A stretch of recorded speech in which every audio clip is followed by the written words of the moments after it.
Hi friends, இன்றைக்கி வீடியோவில் அடுப்பே இல்லாமல் 2 நிமிஷத்தில் ஒரு சூப்பரான சைட் டிஷ் ரெசிபி தாங்க பார்க்க போகிறோம். மாங்காயும் தேங்காயும் வச்சு 2 நிமிஷத்தில் செய்யக்கூடிய நல்ல ஈஸியான டேஸ்டியான மாங்காய் சம்மந்தி எப்படி பண்ணலான்றது பார்க்கலாங்க.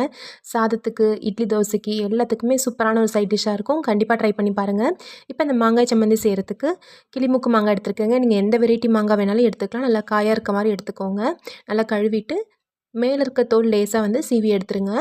எடுத்துகிட்டு மீடியம் சைஸ் பீஸஸாக வந்து நம்ம கட் பண்ணி எடுத்து வச்சுக்கலாம். நல்லா புளிப்பாக இருக்க மாங்காயாக இருந்தால் நல்லா டேஸ்ட்டாக இருக்கும். அதுவும் இந்த சீசனில் மாங்காய் எல்லாருக்குமே ஈஸியாக கிடைக்கக்கூடிய இந்த சீசனில் இந்த மாதிரி ட்ரை பண்ணி பாருங்கள். நீங்களே அடிக்கடி செய்வீங்க. லேசாக தோல் எல்லாத்தையும் எடுத்துகிட்டு மீடியம் சைஸ் பீஸஸாக வந்து கட் பண்ணி எடுத்து வச்சுக்கிறேன். இப்போ இது கூட ஒரு 1/2 கப் அளவுக்கு தேங்காய் எடுத்துக்கலாம். கொஞ்சமாக கருவேப்பிலை சேர்த்துக்கலாம். ஒரு 1 இன்ச் அளவுக்கு இஞ்சி துண்டு எடுத்துக்கலாம். சின்ன வெங்காயம் ஒரு 10லேருந்து 15 சின்ன வெங்காயம் வரைக்கும் எடுத்துக்கோங்க. சின்ன வெங்காயம் இல்லை அப்படின்னா அதுக்கு பதிலாக நீங்கள் பெரிய வெங்காயம் கூட சேர்த்துக்கலாம். சின்ன வெங்காயம் சேர்க்கும்போது டேஸ்ட் இன்னுமே கூடுதலாக இருக்கும். இப்போ இது எல்லாத்தையும் ஒரு மிக்ஸி ஜாரில் மாற்றிக்கலாம். இப்போ இது கூட ஒரு 1.5 ஸ்பூன் அளவுக்கு மிளகாய்த்தூள், 1 ஸ்பூன் அளவுக்கு உப்பு சேர்த்துக்கோங்க.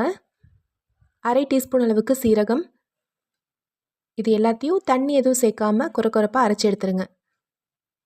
அவ்வளோதாங்க, நல்லா சூப்பரான டேஸ்டியான மாங்காய் சம்மந்தி ரெடி ஆயிடுச்சு. நல்லா சூடாக சாதத்தோடு போட்டு மேலே கொஞ்சமாக நல்லெண்ணெய் விட்டு சாப்பிட்டாலும் நல்லா டேஸ்ட்டாக இருக்கும். இல்லை அப்படின்னா கொஞ்சமாக தண்ணி விட்டு நீங்கள் வந்து இட்லி தோசைக்கு சாப்பிட்டாலுமே ரொம்ப டேஸ்ட்டாக இருக்கும். கண்டிப்பாக இதே அளவுகளில் இதே மாதிரி ட்ரை பண்ணி பார்த்து எப்படி வந்துச்சுன்ற சொல்லுங்கள். அடுப்பே இல்லாமல் சட்டுன்னு ஒரு 5 நிமிஷத்துக்குள்ளாரே செஞ்சிடலாம். 2 நிமிஷம் தான் ஆகும் நம்ம மாங்காய் அரிஞ்சு இது கூட சேர்த்து இந்த மாதிரி அரைக்கிறதுக்கு. இந்த ரெசிபி பிடிச்சிருந்துச்சுன்னா நம்ம சேனல் ராகாஸ் கிச்சனில் ஒரு லைக் கொடுங்க. ஃப்ரெண்ட்ஸ் கூட இந்த வீடியோவை ஷேர் பண்ணுங்கள். நம்ம சேனலை சப்ஸ்கிரைப் பண்ணிக்கோங்க. தேங்க்யூ.